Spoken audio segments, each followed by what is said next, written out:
জামিয়া মারকাজুল ইহসান দিনের তরে দেশের তরে সর্বদা নিবেদিত প্রাণ। জামিয়া মারকাজুল ইহসান ও মসজিদে বাইতুল মতিন আল্লামা শাহ আব্দুল মতিন কমপ্লেক্স বাংলাদেশ কওমি মাদ্রাসা শিক্ষা বোর্ড ব্যাফাকের অন্তর্ভুক্ত একটি খালেস দ্বীনী শিক্ষা প্রতিষ্ঠান। প্রতিষ্ঠান এবং মসজিদ ঈদগাহ সহ বিভিন্ন প্রকল্পসমূহের স্থায়ী ক্যাম্পাসের জন্য 2022 সালে পাইটি বিশ্ব রোডের সংলগ্ন ডেমরা ঢাকায় 1 একর 133 শতাংশ জমি খরিদ করা হয়। অতঃপর মাদ্রাসা মসজিদের নামে নাম জারি করে সেখানে প্রাথমিক শিক্ষা ও আজান নামাজ শুরু হয়। কিন্তু জমি ক্রয়ের পর থেকেই মাদ্রাসার ছাত্র শিক্ষকদের ওপর নির্যাতন ও মসজিদ মাদ্রাসার রাস্তা বন্ধ করে দেয়। এই অত্যাচার নিপীড়নের প্রতিবাদে মানববন্ধন করা হয় 12ই আগস্ট সোমবার 3টা থেকে 2 ঘন্টা ব্যাপী এই কর্মসূচি পালন করা হয়।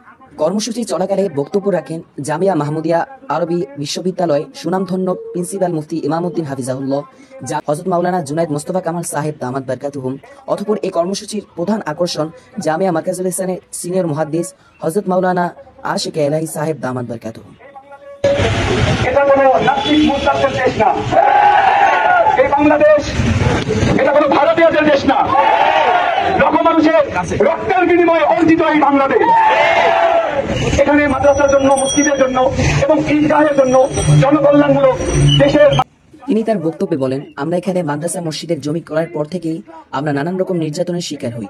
আমাদেরকে জঙ্গি বলে আখ্যায়িত করে আমাদের নামে মিথ্যা মামলা দেওয়া হয় এবং জনাব আবুল কালাম সাহেব উক্ত আইলের সামনেই আড়াআড়ি লম্বা 2 তলা ভবন নির্মাণ করে চূড়ান্তভাবে পথটি বন্ধ করে দিয়েছিলেন। পরবর্তীতে রাস্তা দিবেন বলে আশপাশ দিয়ে কিছুদিন বিল্ডিংয়ের এক রুমের ভিতর দিয়ে পকেট গেট খুলে যাতায়াতের সুযোগ দিয়েছিলেন। কিছুদিন পর সেটিও বন্ধ করে দেন। ভবনটি নির্মাণ শুরু করার পূর্বে মসজিদ মাদ্রাসা কর্তৃপক্ষ ও স্থানীয় গণমান্য ব্যক্তিবর্গ জনাব আবুল কালাম সাহেবের নিকট ন্যায্য মূল্যের বিনিময়ে অথবা জমি এওয়াজ বদলের বিনিময়ে চলাচলের জন্য পথের আবেদন করিলে তিনি ইহাতে কোনো প্রকার কর্ণপাত করেননি, বরং পরিপূর্ণভাবে রাস্তা বন্ধ করে দেন, যার ফলে মুসল্লি ও ছাত্র শিক্ষকগণ চরম দুর্ভোগে পড়েন। উল্লেখ্য যে উক্ত ভবনটি রাজকের দৃষ্টিতে অবৈধ স্থাপনা হওয়ায় রাজক ভবনটির আংশিক ভেঙে দিয়ে বাকি অংশ সম্পূর্ণ ভেঙে ফেলার চূড়ান্ত নির্দেশ জারি করেছে। পরবর্তীতে পুনরায় মাদ্রাসার কর্তৃপক্ষ, এলাকার বিশিষ্ট ব্যক্তিবর্গ ও কওমি মাদ্রাসা শিক্ষা বোর্ড, বেফাকুল মাদারিসিল আরাবিয়া এর চেয়ারম্যান ও মহাপরিচালকের প্রতিনিধিদের তরফ থেকে উক্ত মসজিদ মাদ্রাসার রাস্তার জন্য ওসি ডেমরা, ওসি ওয়ারি বিভাগ, মাননীয় সংসদ সদস্য ঢাকা 5 আসন ও রাষ্ট্রের গুরুত্বপূর্ণ ব্যক্তিবর্গদের মাধ্যমে সুরাহার চেষ্টা করা হলে জনাব আবুল কালাম ফরহাদ সাহেব রাস্তা দেওয়ার আশ্বাস দিয়েও কালক্ষেপণ করে যাচ্ছিলেন। কার্যত তিনি রাস্তা দেননি, বরং এক পর্যায়ে একদল স্থানীয় সন্ত্রাসী এনে মাদ্রাসার ছাত্র শিক্ষকদের হুমকি দমকি দেয় এবং চরমভাবে লাঞ্ছিত করে ও খুব অকথ্য ভাষায় গালিগালাজ করে।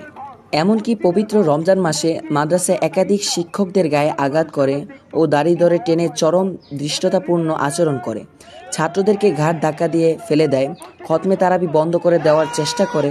শুধু তাই নয়, সেখানে অবস্থানরত ছাত্র শিক্ষকদের নিকট সেহরি ও ইফতারি পৌঁছাতে বাধা দেয়।